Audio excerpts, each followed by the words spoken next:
দুবাইয়ে গ্রেপ্তার হয়েছেন পুলিশের সাবেক মহাপরিদর্শক বেনজির আহমেদ। পুলিশ সদর দপ্তরের মুখপাত্র এআইজি শাহাদাত হোসেন প্রথম আলোকে এ তথ্য নিশ্চিত করেছেন।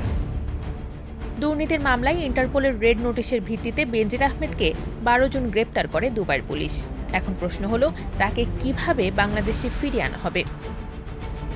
পুলিশের সংশ্লিষ্ট কর্মকর্তারা বলছেন, বেনজিরের গ্রেপ্তার বাংলাদেশের জন্য বড় অগ্রগতি হলেও এটি শেষ ধাপ নয়। পুলিশের রেড নোটিশে কোনো ব্যক্তির শনাক্ত বা গ্রেপ্তার হতে পারেন, কিন্তু তাকে নিজ দেশে ফেরত পাঠানো নির্ভর করে যে দেশে তিনি আটক হয়েছেন সে দেশের আইন, আদালত, প্রত্যর্পণ সংক্রান্ত চুক্তি, কূটনৈতিক তৎপরতা এবং মামলার নথিপত্রের গ্রহণযোগ্যতার ওপর।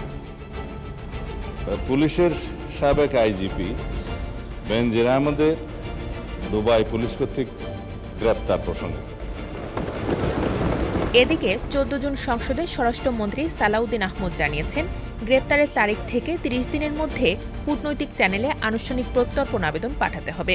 এজন্য স্বরাষ্ট্র মন্ত্রণালয় প্রত্যর্পণ প্রস্তাব প্রস্তুত করবে এবং পররাষ্ট্র মন্ত্রণালয়ের মাধ্যমে তা আমিরাত কর্তৃপক্ষের কাছে পাঠানো হবে। তার আশা, দ্রুতই বেনজির আহমেদকে দেশে ফিরিয়ে আনা সম্ভব হবে। আমরা জাতিকে আশ্বস্ত করতে চাই যে অনেকেরই ধারণা ইন্টারপোলের রেড নোটিশ মানেই আন্তর্জাতিক গ্রেপ্তারি পরোয়ানা, কিন্তু বাস্তবে তা নয়। এটি মূলত সদস্য দেশগুলোর প্রতি একটি অনুরোধ, যাতে পলাতক ব্যক্তিকে শনাক্ত বা সাময়িকভাবে আটক করা যায়। বেনজির আহমেদের ক্ষেত্রে প্রথম দুটি ধাপ সফলভাবে পার হয়েছে। রেড নোটিশ জারি হয়েছে এবং তিনি গ্রেপ্তারও হয়েছেন, কিন্তু তাকে বাংলাদেশে পাঠানো হবে কিনা সেই চূড়ান্ত সিদ্ধান্ত নেবে দুবাইয়ের আদালত।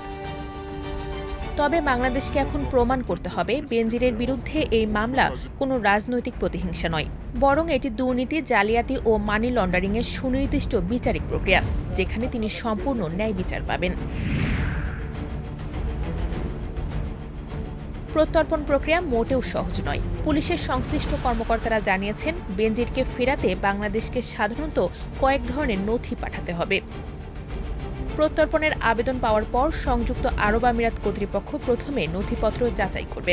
দুবাইয়ের আদালত খতিয়ে দেখবে ডুয়াল ক্রিমিনালিটি বা উভয় দেশের আইনে অপরাধের বিষয়টি, অর্থাৎ যে অপরাধের অভিযোগে বাংলাদেশ বেনজির আহমেদকে ফেরত চাইছে সেই অপরাধ আমিরাতের আইনেও অপরাধ হিসেবে স্বীকৃত কিনা। সংশ্লিষ্টরা বলছেন, অন্য আসামিদের চেয়ে বেনজিরকে ফেরানোর সম্ভাবনা কিছুটা বেশি, কারণ তিনি এরই মধ্যে হেফাজতে আছেন। তার অবস্থান নিশ্চিত এবং তার বিরুদ্ধে দুদকের মামলার চার্জশিট ও আদালতের ওয়ারেন্ট রয়েছে। তবে বেনজিরের আইনজীবীরা যদি আদালতে দাবি করেন যে বাংলাদেশে তিনি ন্যায় বিচার পাবেন না, তবে এই প্রক্রিয়া দীর্ঘ হতে পারে।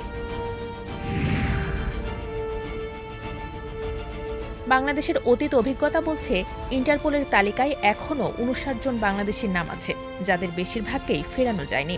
যেমন পুলিশ কর্মকর্তা হত্যা মামলার আসামি আরাফ খান নামে পরিচিত রবিউল ইসলাম কিংবা শীর্ষ সন্ত্রাসী জিসান আহমেদ।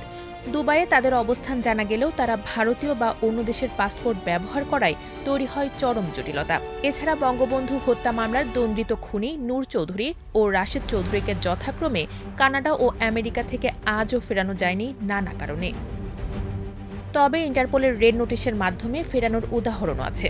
নরসিংদীর শিবপুর উপজেলা পরিষদের চেয়ারম্যান হারুনুর রশিদ খান হত্যা মামলার আসামি মহসিন মিয়াকে ২০২৫ সালের জুলাইয়ে ইন্টারপোলের সহযোগিতায় দেশে ফিরিয়ে আনা হয়েছিল। সংশ্লিষ্ট ব্যক্তিরা বলছেন, বেনজির আহমেদকে ফেরানোর ক্ষেত্রে এখন সবচেয়ে গুরুত্বপূর্ণ বিষয় হল নির্ধারিত সময়ের মধ্যে সব নথিপত্র জমা দেওয়া এবং নিয়মিত কূটনৈতিক যোগাযোগ বজায় রাখা। বেনজিরের বিরুদ্ধে রেড নোটিশ জারির সময় দায়িত্বে থাকা সাবেক আইজিপি বাহারুল আলম প্রথম আলোকে জানান, সংযুক্ত আরব আমিরাতের সঙ্গে বাংলাদেশের কোনো আসামি প্রত্যর্পণ চুক্তি নেই। ফলে পুরো বিষয়টি এখন সম্পূর্ণ কূটনৈতিক ও আইনি যোগাযোগের উপর নির্ভরশীল। তাই বেনজির আহমেদকে ফেরাতে হলে যথাযথ নথিপত্র, পরিচয় নিশ্চিতকরণ এবং নিয়মিত কূটনৈতিক যোগাযোগ খুব গুরুত্বপূর্ণ বলে মনে করেন তিনি।